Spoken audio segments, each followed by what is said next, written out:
here on Wednesday, February 17th.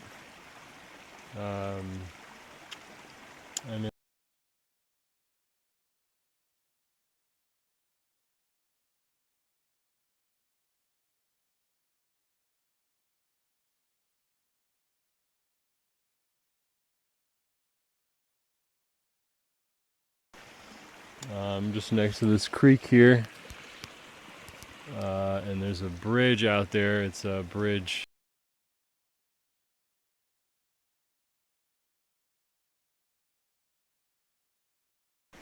So I'm here next to a tree. Not really sure quite what kind of tree this is.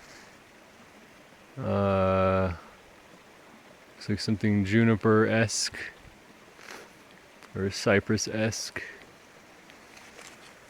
Bark looks like that. So I found a couple what I think are Humulus neomexicanus bines, like dead bines from last year. So you can see one of them here. It's climbing up. You can see there are a couple bines wrapped around each other. I'm feeling them, and there are the teeth. Not quite as many as like the commercial hops. Not quite as dense, but it still has those hooked teeth. And so there's one sort of brownish colored, like light brown, tan, yellowish colored one. There's some darker, deader ones. I'm not sure what the difference is. It seems to be climbing up into this tree. Can't tell quite how high, but it looks like at least 12, 15 feet above above the ground. This is the original vine that I saw right here. And there are a couple vines actually twisted around each other.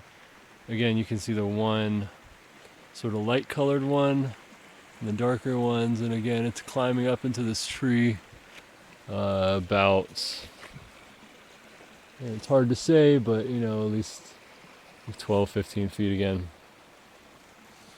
So I've been walking around a little bit. So far this is the only place that I've found hops here. This was based on an herbarium record. And the herbarium record said that they were near box elder. It's kind of hard to identify the trees right now that don't have leaves on them. But I think I may have found some box elder with some leaves still on them. So I'm not sure if this is the site that the herbarium record came from. So I'm going to keep looking around here and see if I can find anything else. Also, I want to note here you can see sort of the opposite, the nodes where the leaves are coming out in an opposite fashion. So anyway, that's about it for now. Beautiful creek. I also want to point out I'm still just taking a step back a little bit. You know, the hops are growing directly under this tree, so they're not in full sun. But it's also not heavily, you know, overgrown too much. I mean, there's this big open space here where the sun could filter through. I guess when the trees are leafed out, it's probably even darker. So it's not super dark, but it's definitely not direct sun. So that's something interesting to note.